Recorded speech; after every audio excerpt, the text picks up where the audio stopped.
Komið sæl og velkomin í þáttinn. Þetta fyrsti föstudagsþáttur á árinu 2017.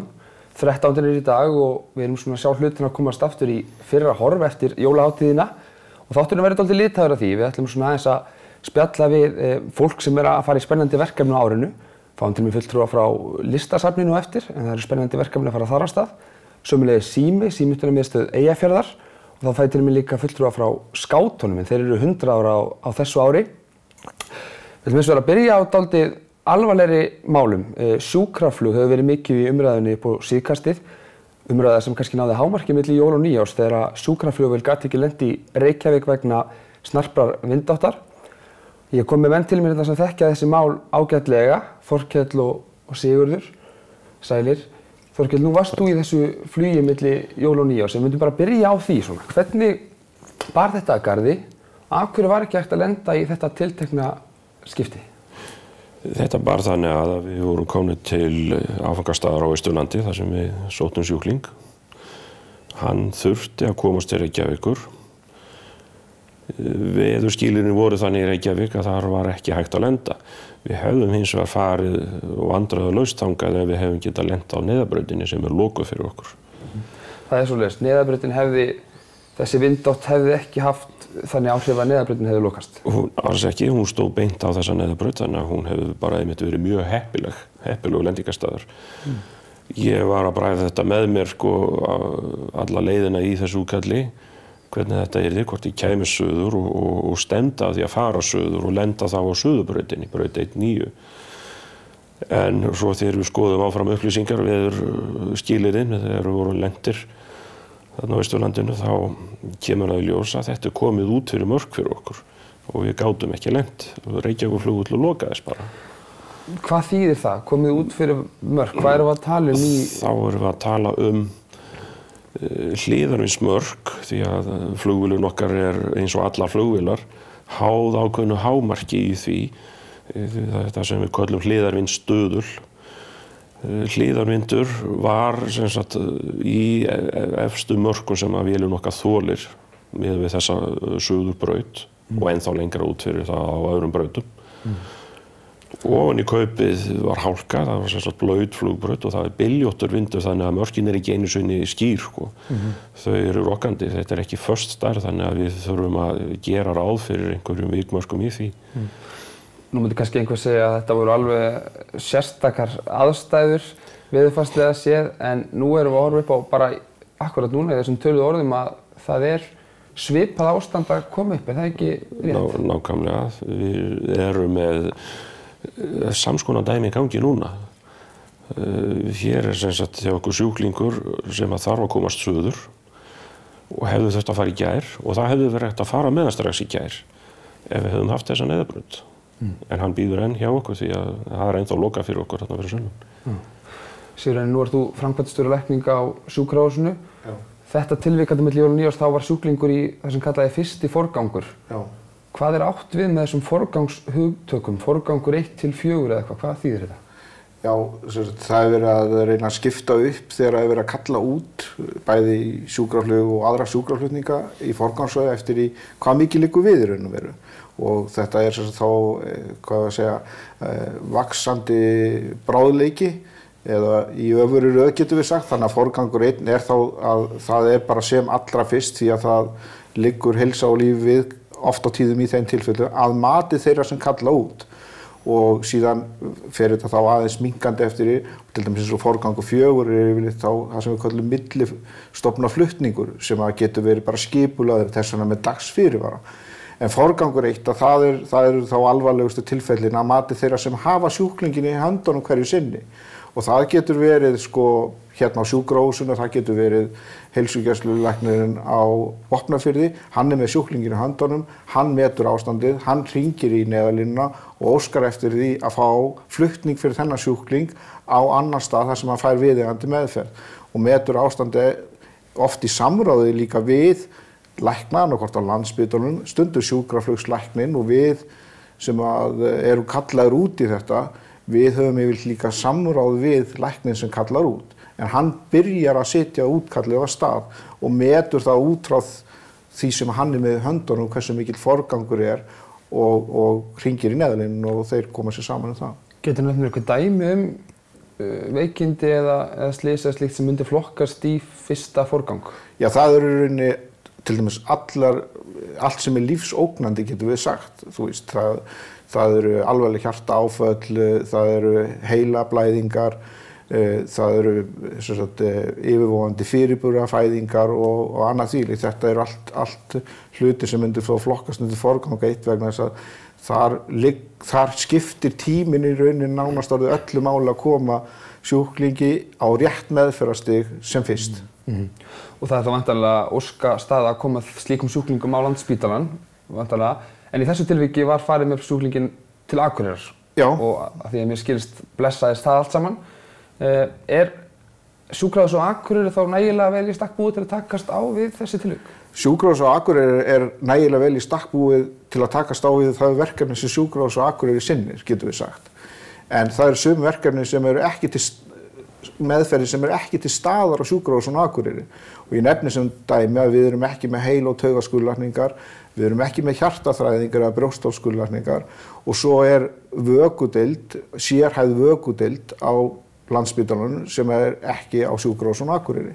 Þetta eru svona oft þessi dæmi sem við nefnum það sem er kannski líka að mörgu leyti eðlilegt allavega sumt af þessu að sé bara á einum stað og ekki stærra landi þetta því að þekkingin og umsvifin eru með því móti að það þarf kannski að hafa þetta miðlægt. En þá þurfum við líka að geta sagt íbúum þessa land, sérstaklega sem búa fyrir utan höfuðborgarsvæðisins, að við hjálpum þeim til að hafa þá greiðan aðgang að þessari þjónustu þegar þeir þurfa á hana að halda. Þorkell, þessi vindur og þessar aðstæður sem voru þarna til þess með jól og nýjárs og eru í dag, hversu algengt er að þetta komið upp? Hefur einhverja tölur um þetta einu sinni í mánuði? Þetta er ofsalega misjafnt á milli ára. Ég man samt ekki eftir vetri síðan við byrjuðum að fljúga sjúkraflug hjá Mýflugi. Það sem við vorum alveg lausir við að þurfa að nota neyðarbrautina. Svo var það mjög mismunandi, hversu oft. Ég fékk aðgang að gögnum hjá Isavia fyrir nokkru síðan, þar sem var yfirlit yfir 3 ára tímabil, 2012, 13 og 14. Yfirlit yfir allar hreyfingar á neyðarbrautinni og ég taldi, pikkaði þar út allar okkar hreyfingar á sjúkravélinni. Það voru upp undir 50 á þessu 3 ára tímabili. Þar af 11 og jafnvel rauninni mætti segja 12, en segjum 11 allavega á þessu 3 ára tímabili þar sem við hefðum aldrei geta farið suður ef ekki hefði verið þessi neyðarbraut. Og hin tilfellin sem eftir standa hefðu þá flokkast þannig, við hefðum geta lent á hinum brautunum, en þá með aukin áhættu. Sem við sjálfsögðu kærum okkur helst ekkert en við sittum uppi með það í dag. Þannig að þetta ekkert spurning eitthvað sem gerist einu sinni á ári eða einu sinni á 5 ára tímabili, þetta bara að gerast reglulega. Þetta gerist reglulega. Keflavíkurflugvöllurinn, hann einhver lausn í þessu? Nei, hann ekki lausn í þessu. Hann náttúrulega fyrir það fyrsta ólangt í burtu og miðað við það að fljúga þangað fram hjá sjúkrahúsunum í Reykjavík og þarna út á þetta útnes með fullri virðingu, lenda þar og keyra svo þaðan eftir Reykjanesbrautinni með sjúklinginn til Reykjavíkur. Þetta við bestu skilyrði 3 kortera aukning flutningstímans og það algjörlega óviðunandi. Síðan skulum við athuga það að þegar við erum með veðurskilyrði sem kalla á það að við þurfum að nota neyðarbrautina vegna þess að hún takmarkast við það að helst allt annað ónothæft. Þá erum við líka með veðurskilyrði sem eru slæm fyrir akstur og Reykjanesi. Þetta fer saman og þannig að neyðarakstur ekki tvísýlugur kostur í þeim tilfellum. Nú svo hafa komið getgátur, maður alltaf að sjá þetta aftur og aftur dúkka upp, þyrlumýtan, hún ofsalega seig í þessu. Það þá ekkert nokkuð mál fyrir okkur að lenda í Keflavík og svo bara býður þyrla þar og tekur sjúklinginn í Reykjavík. Þetta kannski hægt í nokkrum tilfellum skilur, þetta ekki algilt laust því að þyrlan hefur sín takmörk alveg svo flugvélar. Hún þarf að hafa blindaflugsbúnað og honum ekkert komið við á þyrlupöllum. Hún þarf að geta lent á Reykjavíkurflugvelli. Hún á erfitt með það og erfiðara heldur en flugvélar með að fljúga í ísingaskilurðum. Svo ég nefni bara einhver dæmi. Það var einmitt haft eftir fulltrúa frá Landhelgisgæslunni eftir þetta tilvik sem við erum að tala um hérna að þyrla hefði líklega geta farið til Reykjavíkur. Hvað, sko, er það tilfellið að þyrlur komist í langflestum tilvikum þó að þau þá fara einhverja krókaleiðir, eða hvernig er það? Jú, það má segja það í flestum tilfellum, ekki öllum. Og við höfum oftar en einu sinni geta reitt okkur á kollega okkar hjá Landhelgisgæslunni þegar við komumst ekki sjálfur í útkalli. Og það til dæmis og reyndar algengast í Vestmannaeyjum. Hver tekur ákvarðanir slíkt, hvort eigi að kalla út þarna þess var ekki haft samband við Gæsluna? Við áhöfnin á sjúkraflugvélinni þegar við sjáum bara okkar takmörk liggja þarna, við komumst ekki í þetta útkall og þá látum við Neyðarlínuna vita því og hún kemur bóðum áleiðis aftur til Gæslunnar og þá fara menn að athuga þar, getum við gert þetta og oftar en ekki þá tekst að leysa málið. Þetta getur líka orðið á hinn megin. Við sjáum fréttir oft á tíðum það að þyrla hafi farið í útkall þar sem að sjúkraflugur Mýflugs komst ekki. Við höfum dæmi þetta á hinn megin. Þannig að þetta er ekkert algilt. Það sem við stöndum frammi fyrir það sem sagt þegar við erum í miðju útkalli og sjáum að við ráðum bara ekki við komumst ekki lengra með þetta mál. Við þurfum að kalla í Gæsluna. Þá aftur á móti kemur nýr tímafaktor inn í máli sem er ekkert fýsilegur heldur því að þyrlan er helmingi hægfleygari vél heldur en sjúkraflugvélin. Fyrir utan að hún getur ekki flogið blindflug yfir hálendi. Hún þarf oft á tíðum að fara með ströndum fram sem að lengir ennþá betur þennan flutningstíma. Og sem dæmi þetta er þetta mál sem er í gangi akkurat núna. Sjúklingurinn sem við bíðum ennþá eftir að komast með suður.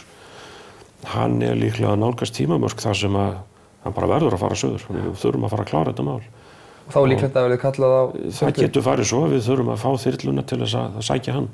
En hún kemur ekki beina leið. En þola allir sjúklingar að fara í þyrlu? Nei, svo er það málið að, jú, ef þetta, svona í flestum tilfellum, einn takmarkandi þáttur í þyrluna er að hún er ekki jafnfrystibúin. Sem þýðir það að margir sjúklingar eru háðir því að þyrlan verður að fljúga sem helst næst sjávarmáli og fara í sem minnsta hæð.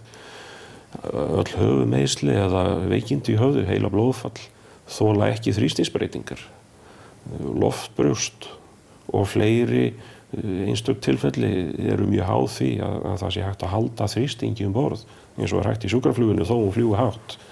Þyrlan getur þetta ekki. Ef við rýndir í tölur þá sér maður alveg að það hefur orðið talsverð aukning í sjúkraflugi á síðustu árum. Mjög mikil. Hefur einhverja skýring á því?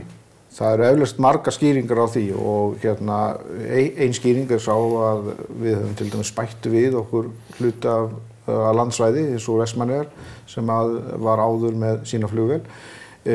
Sums staðar hefur dregið úr sólarhringsþjónustu eins og skurðlækna og annað þvílíkt og í þeim tilfellum þá þarf stundum að senda sjúklinga sem áður voru kannski meðhandlaðar á stöðunum og þannig að þetta kemur þá að einhverju leyti þá í staðinn fyrir þjónustu sem og öryggi þeirra sem búa á þeim stað og síðan held ég kannski að gleymist að það hefur orðið ákveðið þróun og þekking sem myndast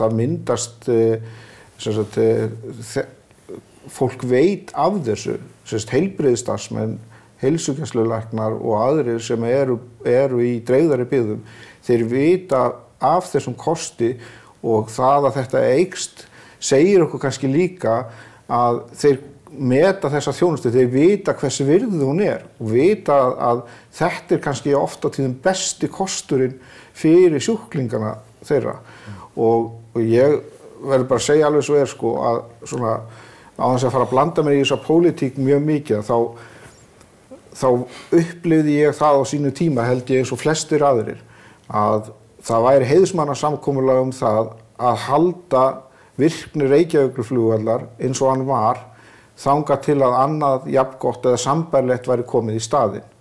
Það finnst mér hafa verið brotið núna. Núna erum við farin að spila svolítið lotteri eins og Þorkell segir að þá er þetta kannski ekki svo voðalega oft en fyrir þennan einstaka sjúkling sem þetta bitnar á þá er þetta stórmál og svo má ekki gleyma einu til viðbótar sem að kannski menn tala kannski ekki mikið en stóri fíllinn í herberginu.